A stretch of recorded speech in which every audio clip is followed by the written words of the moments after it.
All right, everybody. Hey, guess where we are today? We are at Good Samaritan Hospital. Good Samaritan Hospital in a 7,000 square foot, roughly, emergency room pediatric edition. And standing with me is John Borgiano, as I like to say, right? John from Axis Construction, in collaboration with MODLOGIQ, put this hospital emergency room edition together. Listen to this, together. In less than 3 months, 11 weeks to be precise. They're going to start seeing patients in here next week. The doctor First one is scheduled for the 28th. For the 28th. So we are standing inside the entrance of this portion of the emergency room addition. John, for one, it's absolutely amazing. For two, 11 weeks, man? Come on. It's what it's all about. That's what modular offsite construction is all about, Dave. You want to cut schedules. You want to get buildings done quickly. This is the way to do it. We landed these modules, as you know, you were here. Yep. Back on around April 28th, so the last few days of April, and basically finished up last week. Have been getting some inspections and sign-offs this week, and next week they're going to be bringing in the first patient. It's absolutely amazing, you know, and it was fun earlier. We had the ribbon cutting ceremony and a lot of people speaking. And not only did they have, you know, the doctors and nurses and administrative people here, but they also had some patients, some people that would actually be seen here. And this is one of the busiest emergency room hospitals on the, what do they call it, the South Shore of Long Island. And having this space is critical to the community. Yeah, well, Good Samaritan, they see now over 20,000 pediatric ED cases a year. Yeah. So the need for this was incredible. This will help out significantly. So those numbers are actually probably going to go up. Yeah. Because they're the only dedicated pediatric facility on the South Shore. Right. It's amazing. I mean, it really is amazing. So listen, everyone, if you're just joining us, we are live on LinkedIn, Facebook, and YouTube. Today, however, we're only answering questions on LinkedIn. At the end of this, we'll try and get to some people if we can, just because of the technology doesn't allow us like our home studio does. So, John, where do we want to start? I mean, right now we're standing in a modular. I mean, this was here when I was here last time. That room was here. This hall was here. The only thing that wasn't in here was the floors, because these are 5-inch concrete floors under here, right? Well, the floors were here. Concrete was poured at the factory. Yeah. Well, that's what I mean. MODLOGIQ, but the finished floor wasn't. So, yes, we're standing in the modular. We came in the entrance. So everything you're going to see from here on out is the modular building. Right. It's roughly 7,000 square feet. We set it in 2 days. Over the last 11 weeks, the team has been working really hard to get this wrapped up and finished. They put a little bit of a push on us due to COVID. Yeah. So we were able to expedite the schedule. Actually, from the original schedule we gave them to next week, we took 2 months off the schedule. Right. And hit their budget, right on budget, actually a little bit below, because a lot of the contingency money that they had set aside wasn't used. That's great. So it came in effect, at or under budget, and 2 months ahead of schedule. All right, so this is amazing, because we just talked about the McKinsey report recently on a show with George Casey, and we were going over the study, and you know, most commercial jobs can have up to an 80% overrun when it's stick-built. You just said we came under budget, or we didn't use the accessory money, you came within budget, and you sped up the timeline. 11 weeks. Most people can't even build a residential home in 6 months. Yeah, even doing modular in 4 months, 3 months, you know.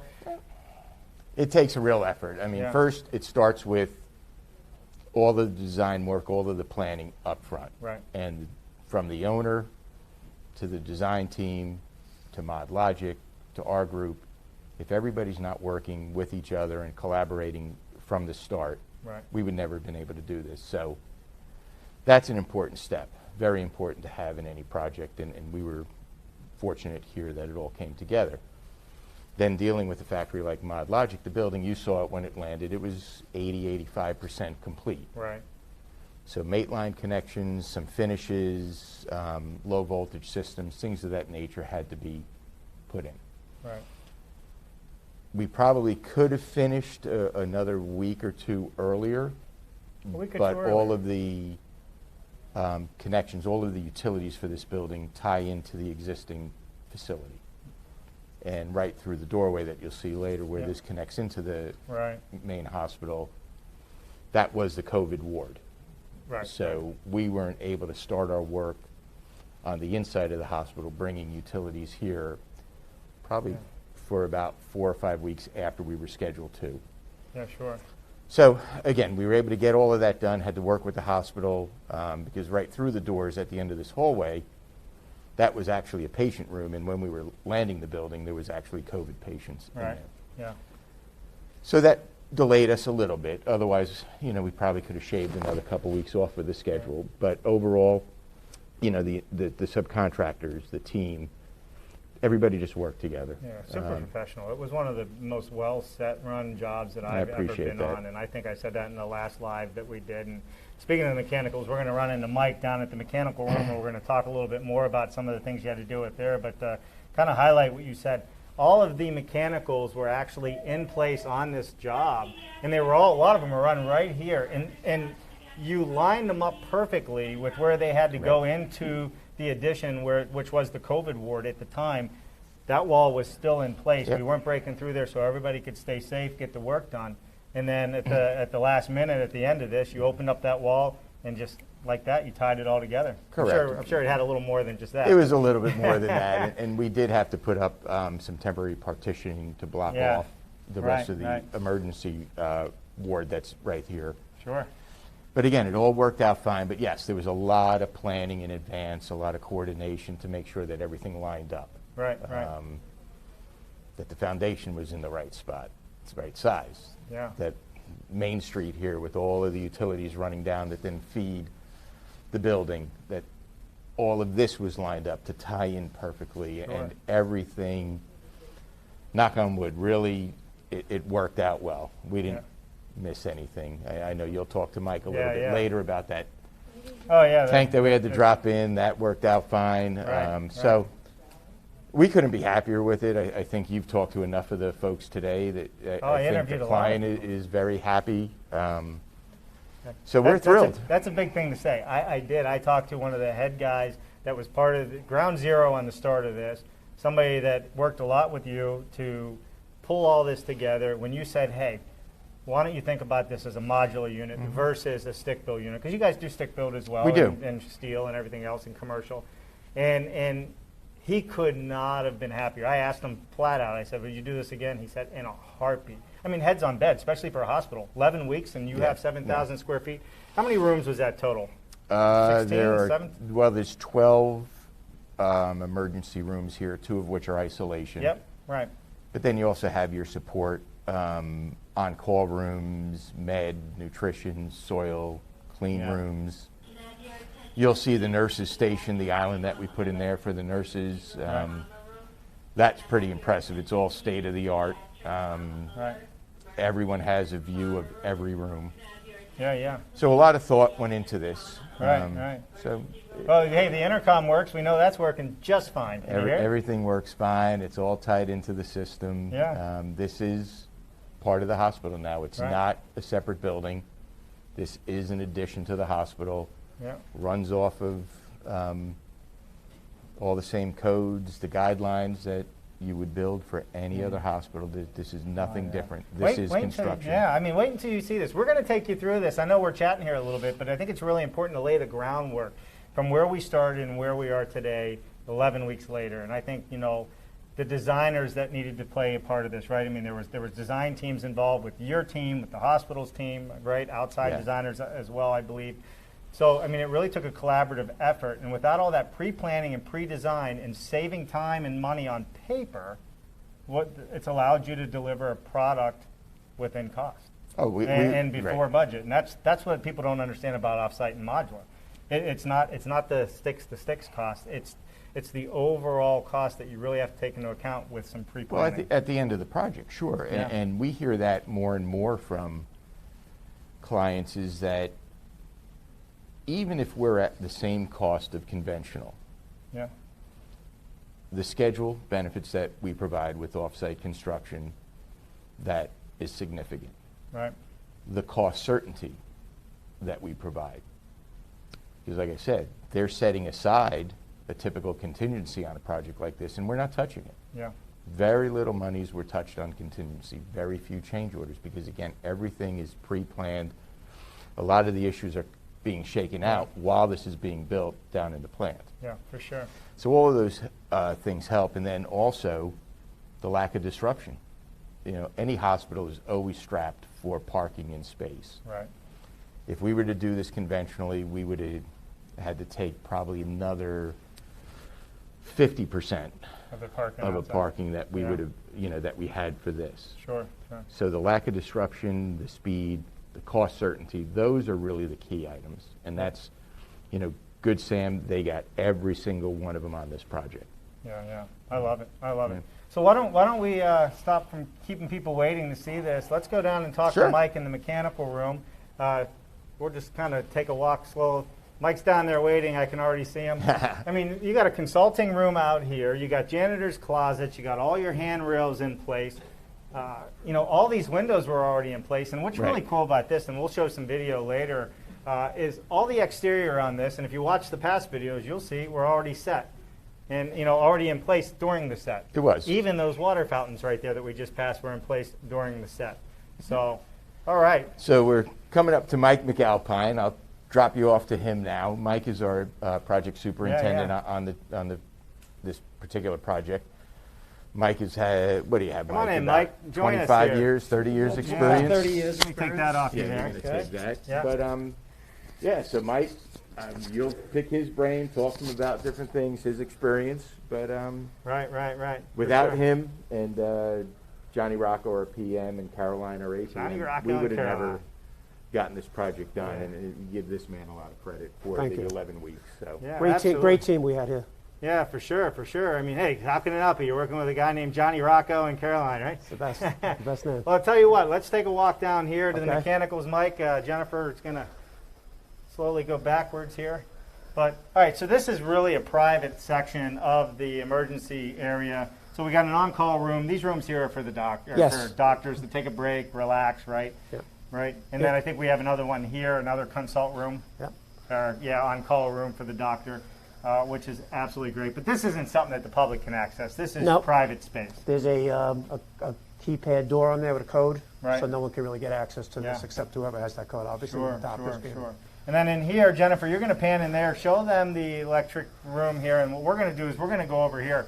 But that's a whole lot of voltage in there. Let's walk in here. Certainly Mike, is. And, we'll take a look, and I'll tell you what, Mike, if you can just stand right there, and Jennifer's Sure. going to stand here. That way she can take a look. So Jennifer, I mean, look at this. Now, when I came in here during the set, there was a huge tank sitting on the floor right there. And there's no way it went out these doors. Did not. And I was told it was going down. It did. And so, let me get this right. You guys did all the site work. You had the hole precisely in place. I mean, that tank had to be 9, 10 feet high. It was actually almost 7. 7.5 feet tall. But what the challenging part of it Yeah. was, when I was doing the structural concrete Right. down below, I had to lay in a concrete vault. It had to be dead on it, exactly where it had to be landed. Okay. Right. This coal for this tank was cut at MODLOGIQ. Right. In So the floor. point A and point B had to line up dead on. So when we dropped the units, we had the vault in place already. Yep. All the structural concrete was all completed. Yeah. Soon as that landed, we landed the tank right down into the concrete vault, Yeah. blocked up the whole perimeter of it underneath on the crawl space. Right. All the underground plumbing is all in the crawl space for all your waste, your toilets, your sinks, and it's all tied into that 7-foot tank. Right. So everybody knows. I'm just going to walk over here so they can see. Where I'm standing, I can stand on this, right? You certainly can. Is a tank under here. So what is this tank for? It's all your waste from all your toilets and your sinks. All year round waste. So this was a big tank, right? It wasn't 9, 10 feet. It was only 7 feet. But it was a big tank. It's wide. So you built a concrete vault under these floors, which were already concrete that they had left open, or an access panel. You moved the tank out of the way. You dropped it that down in, and now we're tying all of this stuff together in here. Okay, so let's just talk about this a little bit more. Yeah. So in that fiberglass tanks, there's 2 sewage injector pumps, Okay, in here. which allows all the One, waste two. to correct, which allows Yeah. all the waste to come into that fiberglass tank. Yeah. Once the floats hit a certain height, the ejector pumps ejected up through that piping, Okay. across the ceiling, into the existing isolation bathroom Right. and the live ED. Yeah. So that's all. That was very challenging to do, Sure, sure. but we have that all completed. Jennifer, I don't know how challenging it would be to kind of just show the ceiling there if you want to just kind of pan it up and if people can see. But, you know, all of these MEPs really were, for the most part, 90% already in place. When these units came together, you just had to make connection points and then tie it into the existing hospital. Correct. Right? Correct. How much of a challenge did you run in there? A very large challenge. Yeah. Med gas, we had to run med gas all the way down Med through gas. this U. Yeah. All the way cut across into the live ED, through the live corridors of the ED. Pretty far location, Sure. but we got it completed. Especially with the COVID that was going on, we had lost many weeks on schedule. Okay. So in order to get this all up and running and by schedule and get sign-offs, everything gets signed off in this building, Right, in this right. construction. So that was very challenging. Yeah. Absolutely. 100%. I mean, it's still 11 weeks, man. Yeah. I mean, when I think of challenging, I'm like, that's challenging. I don't running the gas pipe within 11 weeks on top of it, I think, is just absolutely amazing. We had electric we had to run in. We had fire suppression. Yeah. We had fire alarm, med gas. So there was quite a bit of utilities involved. Pneumatic system to deliver the The medication. tube system, Yep. correct. So that was my biggest challenge on this project. Yeah, for you know, sure. and we got through it. Here we are today. Right. Well, I mean, it's absolutely beautiful. The work's beautiful. It's clean. You know, I think anybody out there that's watching this right now, you cannot argue with the speed and power of modular construction. It's just, Absolutely. it's here to stay. So, absolutely great. All right, so I know there's some other things in this room. I mean, what are these over here? I don't know, Jen, you won't be able to show these, but These are your VFDs. for your HVAC? Yes, Yep. variable frequency drives. Yeah, come on in, Jen. We can show this. These two particular ones are Right, driving two of the exhaust fans Right. up on the rooftop. You also have two VFDs over there as well on the other opposite wall Yeah. that drive your hot water pumps. And the hot water pump. That controls the movement of air, how much water is programmed into Sure. the BMS system, the building Okay. management system. Yeah. This is the med gas. Again, it had to all be piped.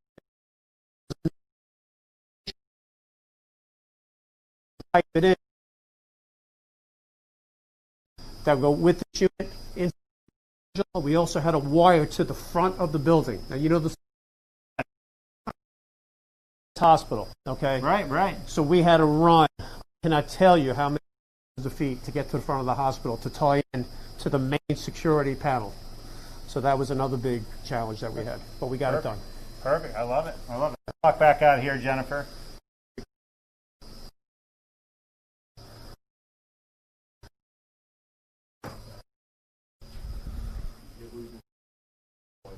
Yeah. Last time. Here, we'll just...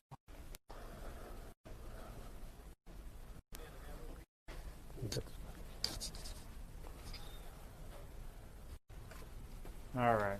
Yeah, when you go into that room. Did it die out? We back up and running, everybody? All right, so, I mean, the mechanicals, and if I remember, they all came out and they ran right through here, Correct. right? Which is that tied in. And so everybody understands, this is the actual line for the existing hospital, right? Modular, Yeah. existing ED, right here. Right. Perfect. We had to take out this whole section. This was a room, Okay. treatment room. Yeah. So we had to do a lot of demolition as far as we had to move med gas, we had to move. There's a lot of brick we had to take out, so Going through structural. Yeah. So this was also another challenging part. Got it.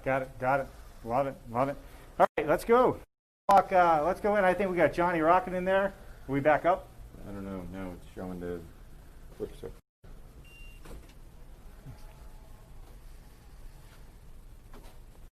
Just 1 second, everybody. You know, I think last time we walked through, we went back there and we had the same thing, right? That's the dead corner. I would say so. Service is not good. Start this up again. No, let's just walk in here. So, yeah, we're good. All right. So one of the things with the live feeds in this hospital, being back in the mechanical rooms, I guess it's pretty tight. All right, so where are we walking into? Let me get my mic so, John, you can kind of... So now we've come into the ER. This is where it all happens for the patients Right. and for the staff. So we have a family room here for waiting if they come to visit their children when they're here. Set up with its own separate toilet facility, coffee machine, Right. drinks, things of that nature. And then we start with the various ER rooms. We have 12 of them. Love it, love it. And then this is the island, in effect, the nurses' station that's been created. The med delivery system comes right in. Yeah, right over here is the med delivery system. I'll show some video of that. I call it the beer delivery system if I had one in my house. It would be nice. Absolutely. Yeah, so so from here it's all of the emergency rooms. Right. You'll see that all of the equipment is in. The med gas stations are already all set up. The computers, the beds, the chairs. Again, they're looking to put the first patient in here next week. Got it. Hopefully not sooner. Right. There was something that happened. Yeah. But no, so you'll see. And then, I'll pass you over to Scott here. Scott Heckel is with Scott Heckel, MODLOGIQ. Hey, Scott, here you go. Take that. Thank you. So now, MODLOGIQ, actually, part of the design, the modular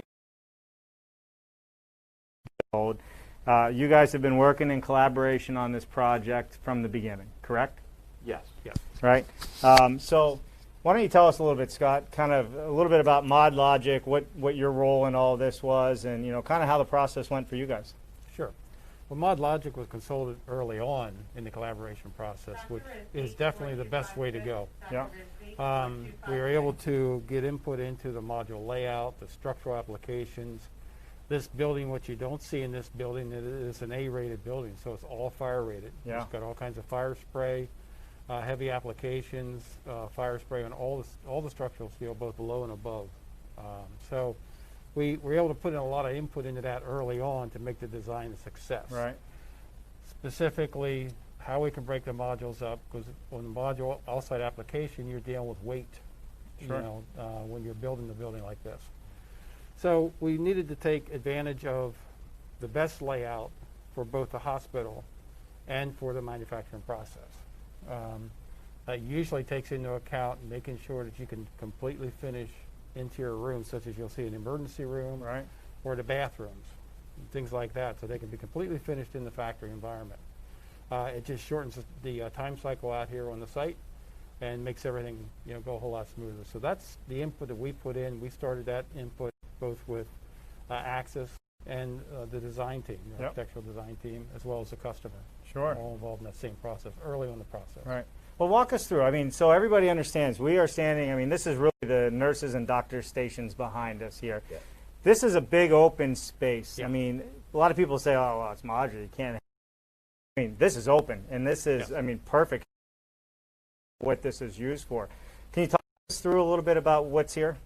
Sure. The whole building comprises 16 modules. And we do have some column spaces here, which you'll see conveniently located to be able to keep our spans down, Right. especially with the weight of the structure anyway from the fire rating. Mm-hmm. So again, that all was collaborated on early on as to how this layout can work and Right. make everything. But we do have a lot of span steel in here. These spans here from column to column. So the nice part is with building with steel and concrete, you have a lot more ability to create spans and get into larger spans, which is Right. what this project called for. Yeah, for sure, for sure. And then the construction of this product, like you said, you have steel. This is concrete floors came from you guys already installed at the factory. Yeah. Stud walls, steel spans. So and on average, I believe these modules. They're 50 to 70,000 pounds each, right? These aren't your typical residential modules. No, our heaviest module on this project was 62,000 pounds. 62,000 pounds. 62,000. It's not just a concrete floor; it's a 5-inch thick, lightweight concrete floor. Yep. You have to do that to meet the fire rating requirements, Right. EDA requirements. Sure. So then when you're fire spraying all kinds of columns and steel, you actually have to increase the strength or the size of your steel to accommodate tested assemblies that have already been tested. Right. So it's definitely beefed up. to accommodate those applications. Yeah, for sure. And in the factory process, while the site work was going on for you guys to actually do your portion of the job. So we started about the middle of December. Effective about the end of March, beginning of April. And so December 2019, and these were set, if I believe, John, April 28th, I think it was, right? April, Yeah, correct. 27th, 28th. So that's amazing. And during that same time frame, John, that's about when you guys started your site work as well? We did. We started foundation work and site work, I want to say, towards first, second week of March. And then, unfortunately, that's when COVID hit. Right. And we had some challenges dealing with that and some delays up front early on. But worked through it. Mike was able to work through that, still push the schedule in spite of smaller crews and days that we had to shut down the site. All right. But overall, it all worked out well. MODLOGIQ had to stop fabrication for a couple days when Pennsylvania shut down the state from working in effect. Working with Good Samaritan, we were able to get some letters that helped them out to get a waiver to become an essential manufacturer for just this facility. Well, it was a medical facility, and you're right. I mean, being in Pennsylvania, that state was completely shut down. A lot of the manufacturers were shut down. So, but because it was for an emergency room pediatric, you got a waiver to continue working and actually provide this. Yeah, actually, we didn't eventually need the waiver. We needed a waiver at the very beginning. Yeah. Because as this COVID hit, everything was just in flux. All the roles were being changed day by day. Yeah. At first, everything was shut down. So John's right. We shut down for 2 full days. In the meantime, we got the letter from the hospital to become an essential worker. Right. The day after that we got the letter, the governor did come out with a list that said anybody working on the health facility is considered essential. So we never really had to apply it, but we had it in our back pocket in case we needed it. Sure. So. Yeah. Well, which is great. I mean, either way, I mean, we shouldn't shut down. We need stuff like this, and Absolutely. You guys delivered in a big way. Well, and this was an area that was hard hit. Right. And at the beginning, who knew how long that was going to go on? Yeah. It was essential. It was essential to get this building here. This building could have been being used for COVID right now, if New York would have not got a handle on the situation as they did.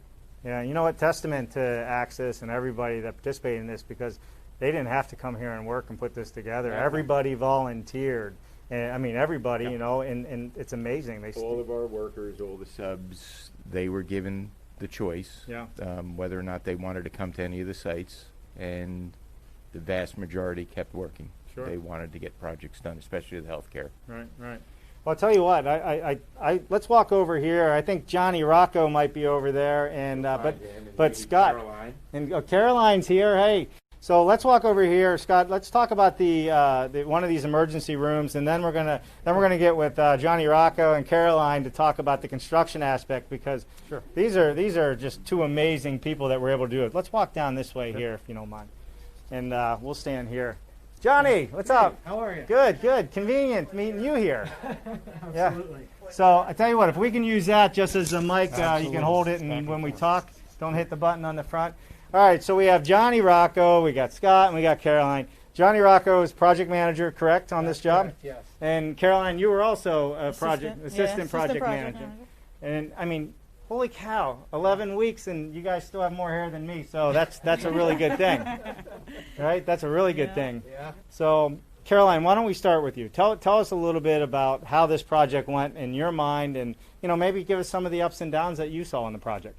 I feel it went pretty smoothly considering the circumstances, especially COVID-19. Johnny was fairly new to the company, so for him to get his feet wet into a modular project and just get thrown in, I think he picked up the ball and went running. And we all make a good team. And as far as the project itself went, I mean, 11 weeks, and we've got a completed project. You guys are going to be a hot commodity on the market after this video, because when somebody finds out you did this in 11 weeks, 7,000 square feet, and as complex as this place is, you better don't put your phone number on. I hope I am. It's a hot commodity. You know? Yeah. I love it. I love it. So what are some of the lessons learned on this project? Because every project has a lesson learned. Or was it just as smooth as butter? I mean, it was pretty smooth, all things considered. Coordination with, all parts involved, Modular, the access team, the hospital team. And, unfortunately, COVID did hinder us a little bit from getting to the facility, the factory, to, observe what was going on there. But other than that, there really wasn't too many complications, I'd say. I love it. I love it. Collaboration is what I heard. I mean, when you have, MODLOGIQ and Scott and Jim Gabriel, who wasn't here to join us today, Watching. Is he watching? Is he commenting, saying, "Hey, you're losing your feed. Get out of the mechanical room clearly is not the best place to be for a wireless signal. So with that, all right. So Johnny, tell us a little bit about your experience. Well, this is my first one. Here, hold that up there. So sure. you're talking to. This is my first modular. So it was absolutely. Right. Hold on 1 second. Okay. First modular. Yeah. Project management, 11 weeks. Insane. It's beyond insane. You don't even have bags under your eyes. So go ahead. I didn't mean to cut you off, but that's super important for people to hear. So it was obviously, Caroline and a few people mentioned the COVID event and the pandemic, and that was a bit of an issue and a challenge for us.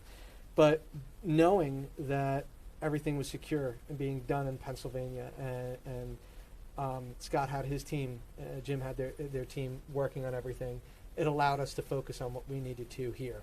Right. So, that's also, in a way, part of the luxury. I didn't have to worry about what was being done in Pennsylvania because I knew they were on top of everything. Sure. So that was critical for us. Yeah. It really was. And did you take some Pennsylvania trips out there to see what they were doing when this was all going on? Once or twice, yeah. Yeah. Well, which is good. I mean, when you're getting your feet wet, right? I mean, there's lessons learned in that for sure. Yeah. So how many sleepless nights have you had over the last 11 weeks? No, I've slept. You slept? I've slept, yeah, for sure.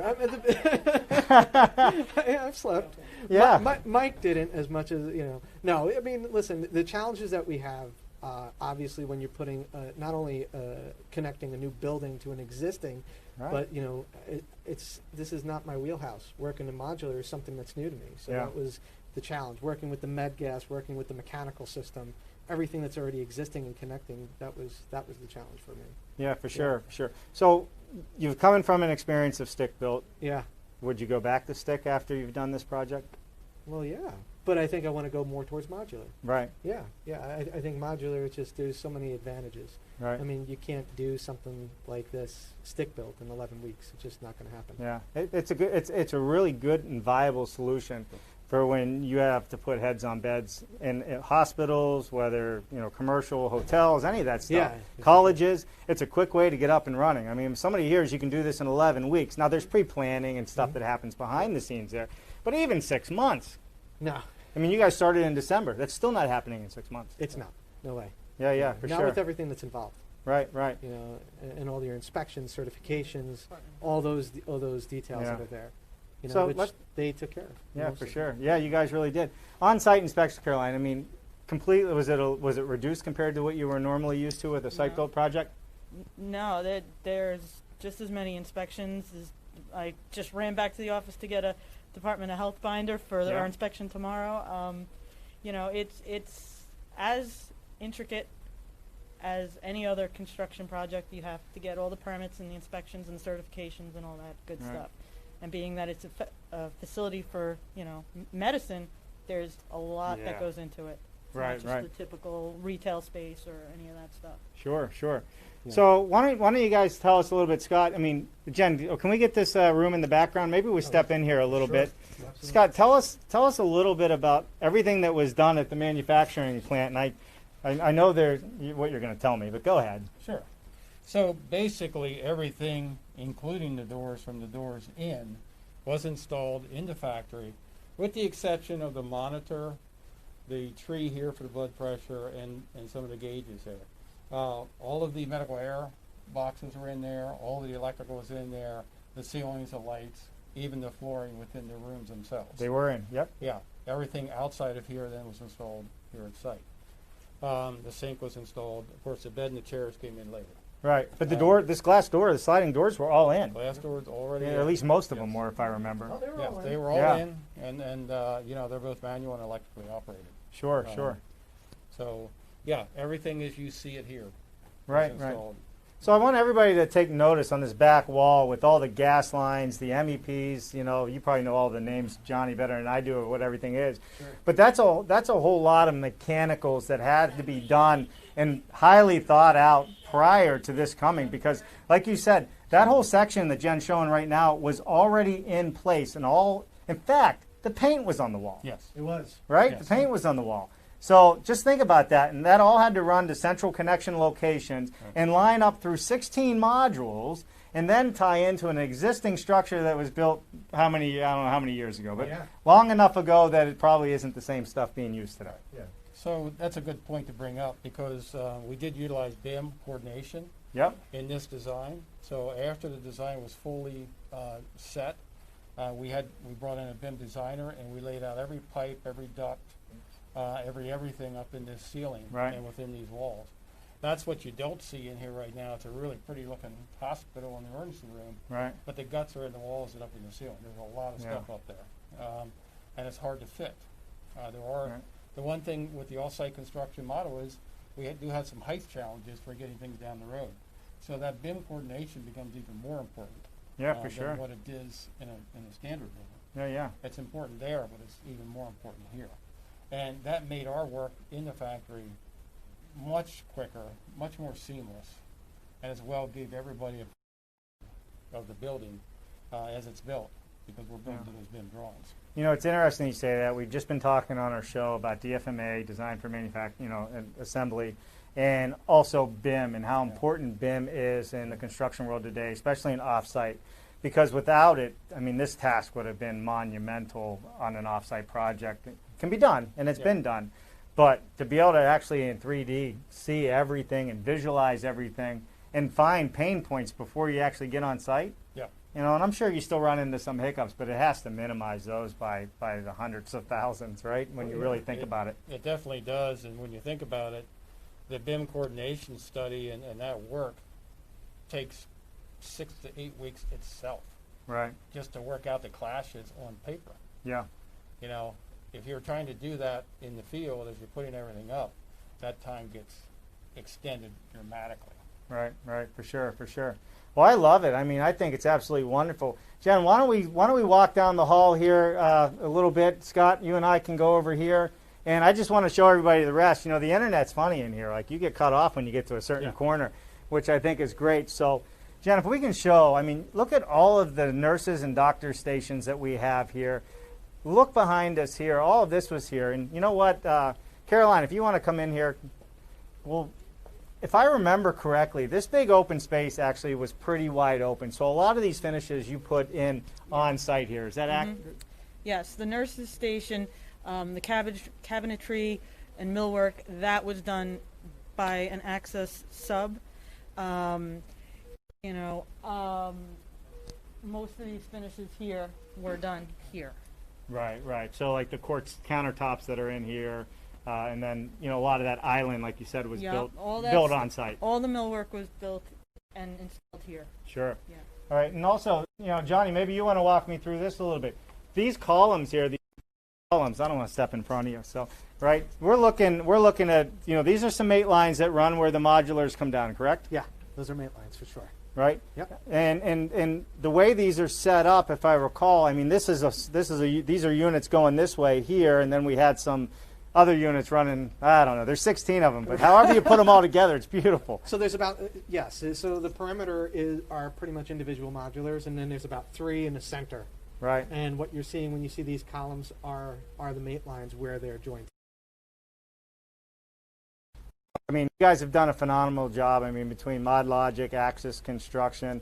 Hey, John, come on over here. Let's, we'll wrap it up, and then I'll run over there and get to the, computer. Michael, when I give you that number 3, maybe you could push 3 for me on those buttons. That'll help us out a lot.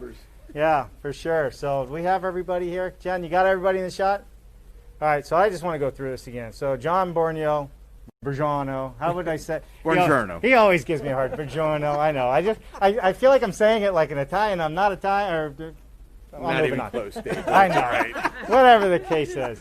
So, but anyhow, John, Access Construction. I mean, you were the head of coordination to start working with the hospital on all these things, and the hospital, and to all of you, is super excited. I mean, I can't wait to show the videos of the interviews we have of the people that, okayed moving forward with this. That's a big testament right there. So, John, congratulations to you and your team. Seriously. Thank you. No, without this group, the entire group, from MODLOGIQ, Johnny, Mike, Caroline, all of our subcontractors, the design team, the hospital for believing in the method and trusting us to do this project with off-site construction. Big testament to them.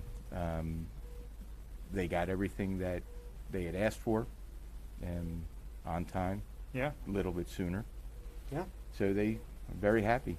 Yeah, So, I mean, without this group right here, right, none of this is possible. Yeah, for sure. Caroline, man, it was such a pleasure, meeting you and interviewing you and working with you. And Johnny, you and I have been doing a lot of videos, whether you like it or not. Man. I have a feeling, beating 11 weeks out there, you're gonna be in high demand at Access. They're gonna have you on a lot of jobs when people see this. Well, I hope so, Dave. Yeah, for sure. and of course, Scott, MODLOGIQ, and Jim Gabriel also was part of this with MODLOGIQ. So you guys did a phenomenal job as well. Thank you so much. Mike McAlpine. Yep, Mike, you could have come back over here. Come on. Number 3. Yeah. Come on in here, and we'll all do one big. This is the guy that puts it all together. Boots on the ground. It's not me, it's everybody here. It's a whole team effort. Right. And I've done it with everybody else. Thank you. Yeah. All right, everybody. Well, there you have it. So you had your live walkthrough. It's a little bright outside. So what we're going to do is we're going to go outside, take some video film, and we'll send you what the exterior looks like so we don't get a lot of whitewashing on this camera. But, I mean, to the whole team at MODLOGIQ, Access Construction, Good Samaritan Hospital, and all the nurses and doctors and everybody that's going to use this, I mean, it's absolutely amazing, and they were so excited. So we love it.